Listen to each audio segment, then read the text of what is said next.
Y bueno, vamos a ahondar en estos dos temas, tanto en el tema de Cataluña como en el Tratado de Libre Comercio. Son dos temas internacionales, uno específicamente que nos atañe de manera directa a México. Y para hablar de ello, de estos dos temas, tengo en vía Skype a dos de nuestros analistas amigos, Juan María Naveja y Rodrigo Aguilar Benignos. Juan María, Rodrigo, muchas gracias por estar con nosotros esta noche. Buenas noches, Paco. Buenas noches, Paco, Rodrigo. Buenas noches a la audiencia. Juan María. Muchísimas gracias. Bueno, a ver, les hago la primera pregunta. ¿Cómo ven este tema de Cataluña? Una elección conflictiva, polémica, con violencia. Una semana pasa, se declara la independencia y luego dice no, mejor se suspende y vamos a llamar a un diálogo con el gobierno español. ¿Cómo verlo? Bueno, la verdad que hay que darle un poquito de contexto al auditorio, Paco.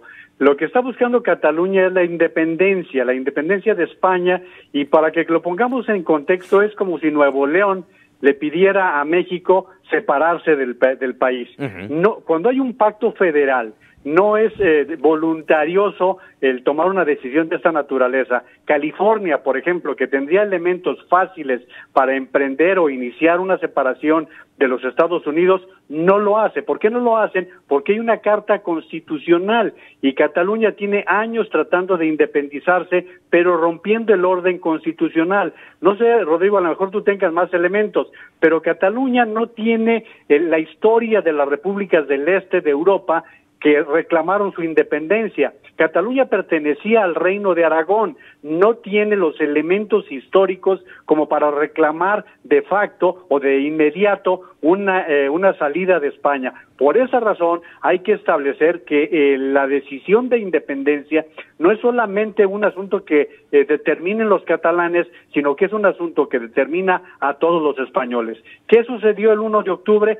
Que de manera unilateral el gobierno de Cataluña, de la región, toma la decisión de llamar a un referéndum para proponer la independencia. Pero este referéndum es inválido porque además ni siquiera cumplió con las normas que se tienen que establecer en una votación de esta naturaleza. Y si hablamos de los desmanes que se dieron por parte de la Guardia Nacional, esos son inaceptables. Un abuso contra los seres humanos siempre será reprobable, pero también habrá que decir que la Guardia Local, los mozos de cuadra de Cataluña, no hicieron su trabajo y esto obligó a que el Gobierno Nacional enviara las fuerzas para poder establecer el Estado de Derecho, que era indispensable. No quiero abusar, así que Rodrigo tiene la palabra también. Bueno, lo que estamos viviendo en España o lo que estamos viendo como testigos en el mundo es una crisis política profunda en el gobierno español.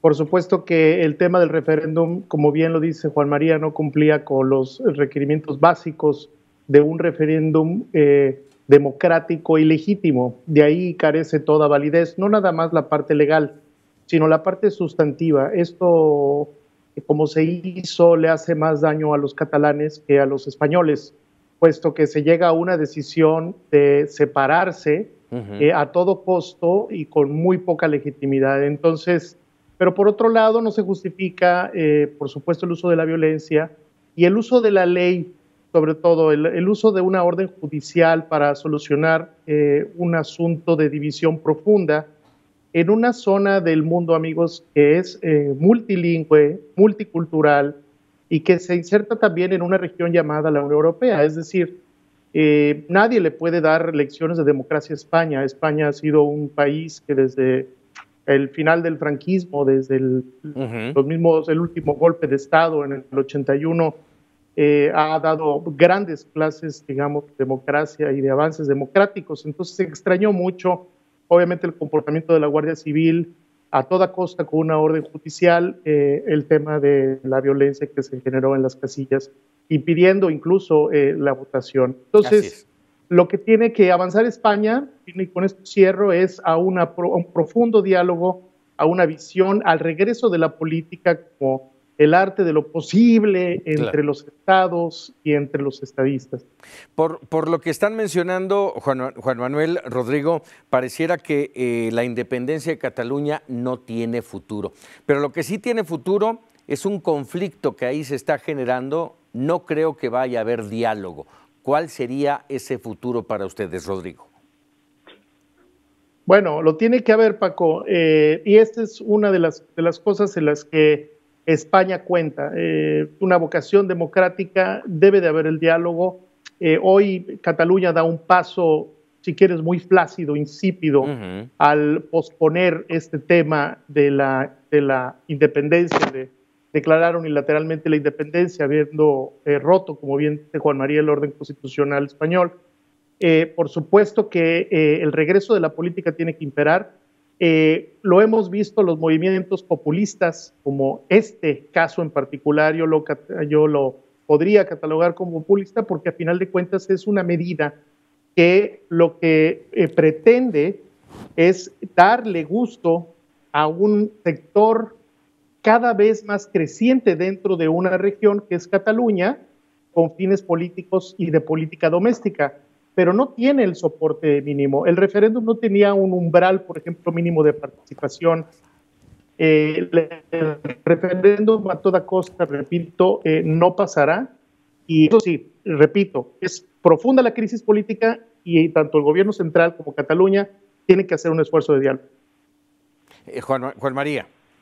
En el caso del diálogo, el problema es con quién van a dialogar. Así es. El problema es que el gobierno nacional ha dicho no tenemos de qué hablar con respecto a la independencia porque no existen las condiciones constitucionales para hacerlo. Y aún así, los catalanes han pedido que sea la Unión Europea la que intervenga. Habrá que decir, Paco, que hay instancias europeas en las cuales, como dice Rodrigo, sí se puede dar el diálogo. La Unión Europea tiene un Consejo Europeo que ya dijo que no va a intervenir, pero existe una parte que es el Consejo de las Regiones, en donde sí se puede buscar algún tipo de intervención o de participación. Han pedido que participen, por ejemplo, el Vaticano, pero el Papa ya ha dicho en todo sentido que no está de acuerdo con una independencia de parte de Cataluña, entonces también está ya el Vaticano fijando postura. Es decir, no hay facilidades.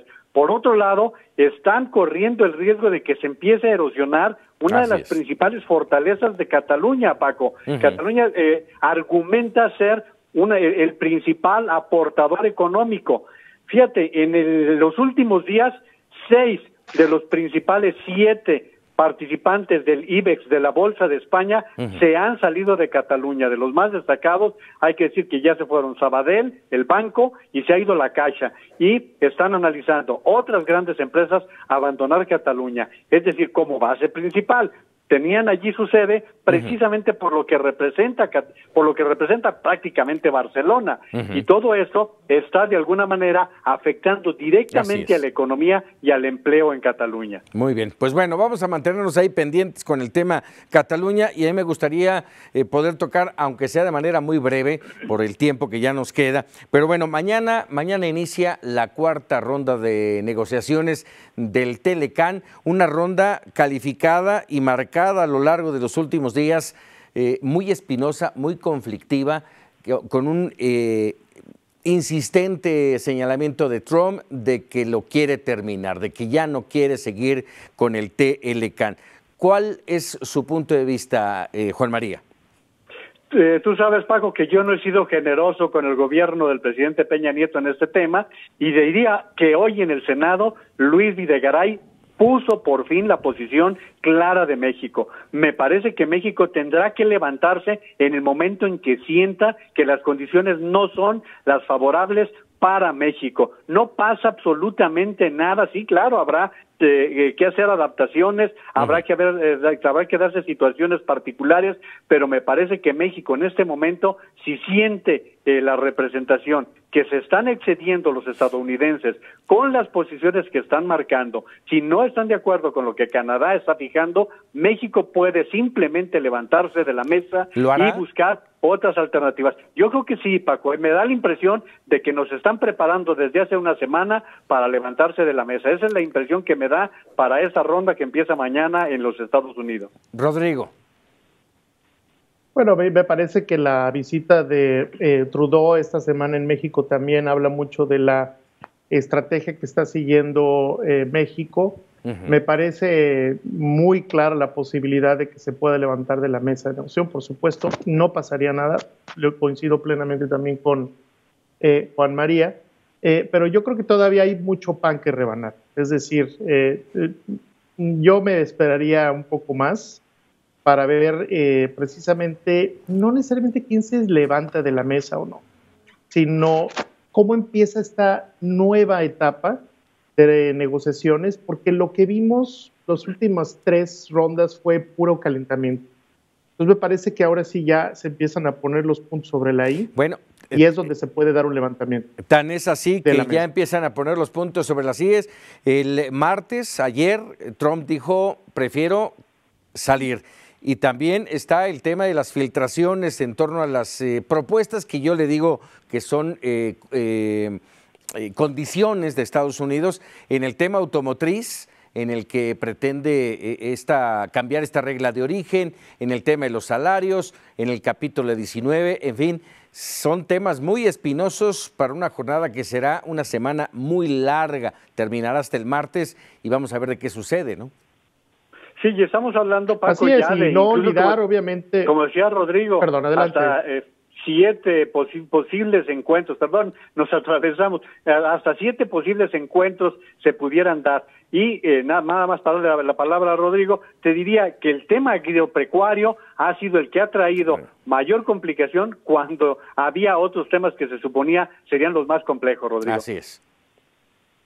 Así es, habrá que esperar, pero eso sí, no perdamos de vista que el tema del acuerdo de libre comercio, en los 3 países, el factor predominante es la política doméstica. Es decir, cómo van a reaccionar los factores de poder, las élites económicas y las élites políticas al interior de los 3 países, y eso es lo que están pensando también los equipos negociadores. Rodrigo Aguilar Benignos, Juan María Naveja, muchas gracias por este comentario que nos pone luz en 2 temas importantes para México y para el mundo, que es el tema de Cataluña y el Tratado de Libre Comercio para América del Norte. Muy buenas noches, gracias. Buenas noches. Buenas noches, saludos. Gracias.